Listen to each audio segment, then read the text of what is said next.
તો વાત કરીએ વડોદરાની તો વડોદરા શહેરના ગોરવામાં શોર્ટ સર્કિટના કારણે એક ગાડીમાં આગ લાગવાની ઘટના બની છે, જ્યાં ગાડીમાં આગ લાગતા લોકો એકત્રિત થઈ ગયા હતા। ત્યારે આગ લાગતા ફાયર બ્રિગેડને જાણ કરવામાં આવી, જ્યાં વડીવાડી ફાયર બ્રિગેડ ઘટનાસ્થળે પહોંચી હતી। ત્યારે ફાયર બ્રિગેડ દ્વારા આગ ઉપર કાબુ મેળવવામાં આવ્યો હતો।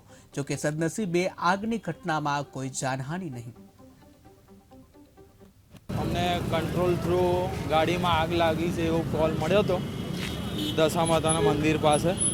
તો અમે તરત સ્ટાફ સાથે ગાડી સાથે રવાના થઈ આગ પર કંટ્રોલ કરેલ છે અને અત્યારે ગાડીની અંદર જે બેટરી શોર્ટ થઈ છે એને કાઢવાનું કામગીરી ચાલે। ગાડીમાં શોર્ટ સર્કિટથી આગ લાગી છે। અમને કંટ્રોલ થ્રુ ગાડીમાં આગ લાગી છે એવો કોલ મળ્યો હતો દશા માતાના મંદિર પાસે। તો અમે તરત સ્ટાફ સાથે ગાડી સાથે રવાના થઈ આગ પર કંટ્રોલ કરેલ છે અને અત્યારે ગાડીની અંદર જે બેટરી શોર્ટ થઈ છે એને કાઢવાનું કામગીરી ચાલે। ગાડીમાં શોર્ટ સર્કિટથી આગ લાગી છે। અમને કંટ્રોલ થ્રુ ગાડીમાં આગ લાગી છે એવો કોલ મળ્યો હતો દશા માતાના મંદિર પાસે। તો અમે તરત સ્ટાફ સાથે ગાડી સાથે રવાના થઈ આગ પર કંટ્રોલ કરેલ છે અને અત્યારે ગાડીની અંદર જે બેટરી શોર્ટ થઈ છે એને કાઢવાનું કામગીરી ચાલે। ગાડીમાં શોર્ટ સર્કિટથી આગ લાગી।